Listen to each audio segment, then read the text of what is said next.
Good morning. Vande Mataram, subject BA, chapter number 1 और हमारा आज का पॉइंट है संचालन के कार्य विस्तार, फंक्शनल एरिया ऑफ मैनेजमेंट। तो किसी भी व्यवसाय का संचालन करने के लिए बहुत से कार्य महत्वपूर्ण होते हैं, जिसमें से हम 4 कार्यों की चर्चा इस चैप्टर में करेंगे। मार्केटिंग संचालन, मानव संसाधन संचालन, वित्तीय संचालन और उत्पाद संचालन।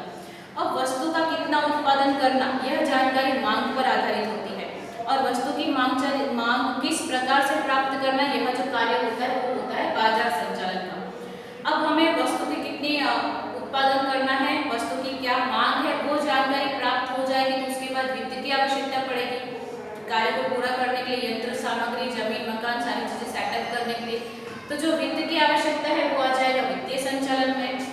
और उसके बाद वित्त की भी आवश्यकता पूरी हो गई, बाजार की जानकारी प्राप्त हो गई, तो उस काम को पूरा करने के लिए कहीं ना कहीं मानव श्रम की अर्थात की मानव शक्ति की आवश्यकता पड़ेगी, तो वो हो गया मानव संसाधन संचालन। तो इस तरह से संचालन के कार्य विस्तार जो है वो 4 हैं।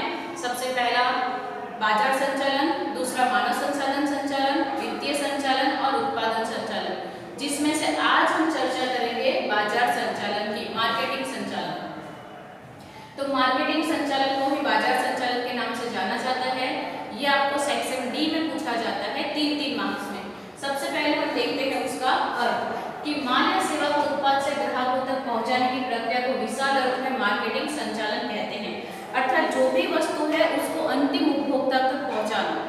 उस माल या सेवा को पहुंचाने में बीच में जितनी भी फैसिलिटीज होती हैं, जैसे कि हमने बीमा लिया हो, गोदाम में उस माल को स्टोर करके रखा हो, जो वितरण की व्यवस्था है, हमारे जो मध्यस्थी है, थोकबंद व्यापारी, फुटकर व्यापारी, इन सभी लोगों का समावेश इसमें होता है मार्केटिंग संचालन में। इसलिए मार्केटिंग संचालन का जो अर्थ है वो यहाँ पर विशाल अर्थ में है कि माल या सेवा को उत्पादक से ग्राहक तक पहुँचाने की समग्र प्रक्रिया। यहाँ पर बाजार संचालन में वस्तु को सिर्फ धन में विनिमय करना नहीं, लेकिन उसके बाद बाजार संशोधन करना, वितरण व्यवस्था, विक्रय वृद्धि के प्रयत्न करना, संग्रह, बीमा, इन सभी चीजों का समावेश किसमें होता है, बाजार संचालन में। तो बाजार संचालन एक ऐसी प्रक्रिया जिसके द्वारा ग्राहक की आवश्यकता निश्चित की जाती है और उसके आधार पर माल या सेवा में परिवर्तन किया जाता है, अंतिम उपभोक्ता तक पहुंचाया जाता है कि लोगों की आवश्यकता क्या है। आवश्यकता जानने के बाद उस प्रकार से वस्तु का उत्पादन करना, वस्तु और सेवा का इस प्रकार से परिवर्तन करना कि लोगों तक वो वस्तु इजीली पहुंच सके और अंतिम उपभोक्ता तक वो वस्तु जा सके, तो वो होता है मार्केटिंग मैनेजमेंट। बराबर, जैसे आज हम घर पर बैठे बैठे खाना ऑर्डर कर सकते हैं, घर पर बैठे बैठे हम सारी फैसिलिटीज, कोई भी ऑनलाइन शॉपिंग कर सकते हैं, तो ये सभी आवश्यकता को जाना गया और उस आवश्यकता को पूरा किया गया। तो वो जो कॉन्सेप्ट है कि वस्तु हो चाहे सेवा हो, उत्पादक से किसके पास आ सके, ग्राहक तक, तो इसे कहते हैं मार्केटिंग मैनेजमेंट। इसमें भी कुछ कार्य हैं मार्केटिंग मैनेजमेंट के, जैसे उत्पाद अथवा उत्पाद मिश्रण, कीमत, वितरण और अभिवृद्धि। ये पूरा सवाल आपको सेक्शन डी में पूछा जाता है। तो जिसमें से सबसे पहला हम देखते हैं उत्पाद अथवा उत्पाद मिश्रण। तो उत्पाद अथवा उत्पाद मिश्रण किसे कहते हैं, तो नवीन वस्तु या तो जो पुरानी वस्तु है उसके पैकिंग में परिवर्तन करना, उसके रंग, रूप, गंध, आकार में जो परिवर्तन किया जाता है उसे कहा जाता है उत्पाद मिश्रण। कि नवीन वस्तु के उत्पाद अथवा वर्तमान में जो भी वस्तु है उसके विकास के निर्णय में उत्पाद का रूप बदलना, रंग बदलना, गंध बदलना, कद, आकार, वजन और उसकी जो पैकिंग में जो परिवर्तन किया जाता है, इसे हम क्या कहते हैं, उत्पाद मिश्र अथवा तो उत्पाद। ये आपको सेक्शन बी में पूछा जाता है एग्जाम में कि उत्पाद मिश्र किसे कहते हैं अथवा तो उत्पाद किसे कहते हैं। तो नवीन वस्तु या तो जो अभी हमारे नॉर्मल जो वस्तु है उसमें जो भी परिवर्तन किया जाए उसे कहते हैं उत्पाद मिश्रण। सेकंड पॉइंट है कीमत। कीमत बहुत ही महत्वपूर्ण पॉइंट होता है किसी भी वस्तु के लिए, क्योंकि बहुत कम कीमत रखेंगे तो उत्पादक को लॉस हो सकता है और ज्यादा कीमत रखेंगे तो कोई हमारी वस्तु खरीदेगा नहीं। और ग्राहक हमेशा क्या चाहते हैं कि उचित मूल्य पर उचित वस्तु हमें अवेलेबल हो। तो वर्तमान ग्राहक ये अपेक्षा रखते हैं कि योग्य गुणवत्ता वाली वस्तु उचित मूल्य पर प्राप्त हो, इसलिए उत्पाद का मूल्य निश्चित करते समय काफी सावधानी रखनी पड़ती है। और ये वाला सवाल भी आपको एग्जाम में पूछा जाता है कि मूल्य संबंधी निर्णय लेते समय हमें कौन कौन सी चीजों को ध्यान में रखना चाहिए। तो वहाँ पर विक्रय नीति, साख नीति, बट्टा नीति और मध्यस्थियों का कमीशन, इन सभी चीजों को ध्यान में रखकर ही हम कीमत डिसाइड कर सकते हैं कि हमारी विक्रय नीति कैसी है। यदि हम ज्यादा से ज्यादा माल सामान अपना नगद बेचेंगे तो हम थोड़ा सा ज़्यादा भी प्राइस उस पर रख सकते हैं। उसके बाद हम किस प्रकार की वस्तु बेच रहे हैं, ऐसी वस्तु बेच रहे हैं जो मार्केट में कम है या सभी इस प्रकार की वस्तु बेच रहे हैं।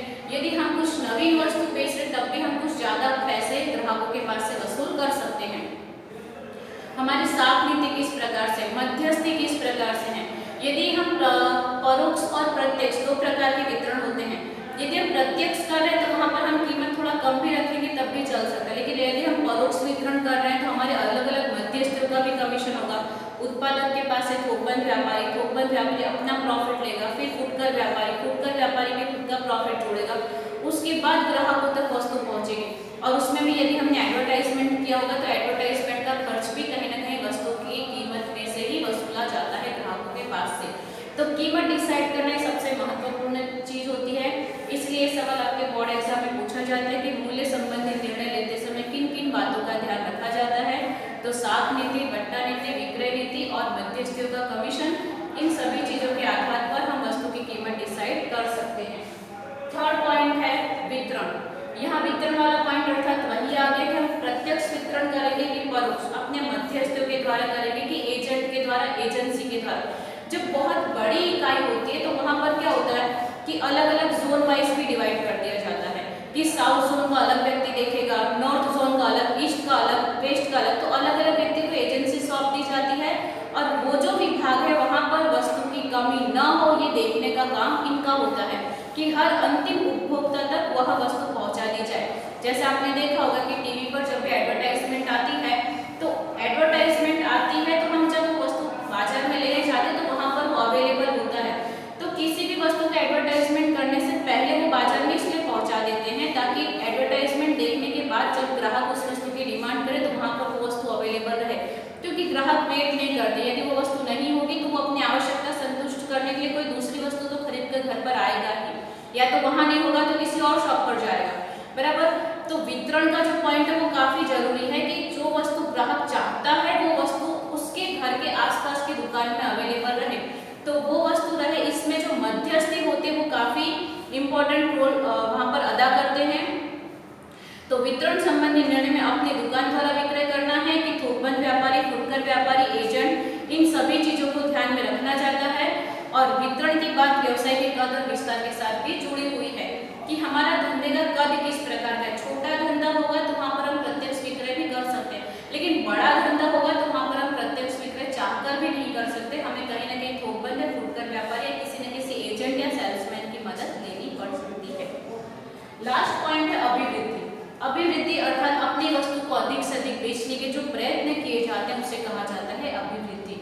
उसके लिए जो व्यापारी होते हैं वो पर्सनल सेलिंग करवाते हैं, अपनी वस्तु की प्रसिद्धि करवाते हैं, एडवर्टाइजमेंट देते हैं सेल्समैन के द्वारा, या जो अपनी वस्तु को जितना ज़्यादा हम नगद में जो परिवर्तन कर सकते हैं उसको कहा जाता है अभिवृद्धि।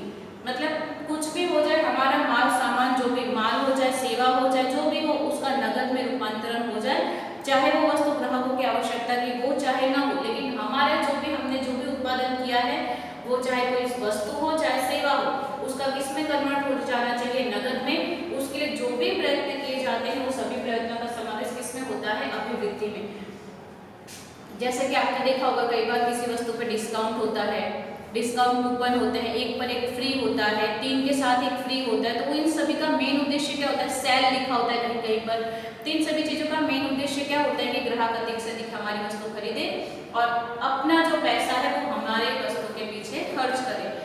तो अभिवृद्धि अर्थात विक्रय के उल्लेख में वृद्धि करने का प्रयास, जिसमें माल का विज्ञापन करना, प्रसिद्धि करना, सेल्समैन द्वारा विक्रय करना तथा विक्रय वृद्धि के लिए ग्राहक और व्यापारियों को आकर्षित करना, इन सभी चीजों का समावेश किसमें होता है, अभिवृद्धि में। और यहाँ पर एक चीज और देखी जाती है कि अभिवृद्धि के निर्णय के कारण कितना ही खर्च होता है, लेकिन विक्रय वृद्धि में इसके लाभ में वृद्धि होती है।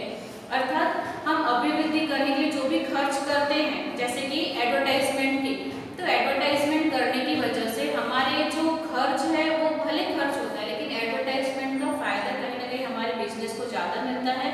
तो वो खर्च होने के बावजूद भी आगे जाकर क्या क्रिएट करता है, प्रॉफिट। इसलिए वो खर्च ना होकर वो क्या बन जाता है हमारे लिए, प्रॉफिट। तो इस तरह से ये थे मार्केटिंग मैनेजमेंट के कार्य, जिसका अर्थ है माल सेवा को अंतिम उपभोक्ता तक पहुंचाना, जिसमें 4 प्रकार के कार्य, उत्पादक का उत्पाद मिश्र, कीमत, वितरण और अभिवृद्धि।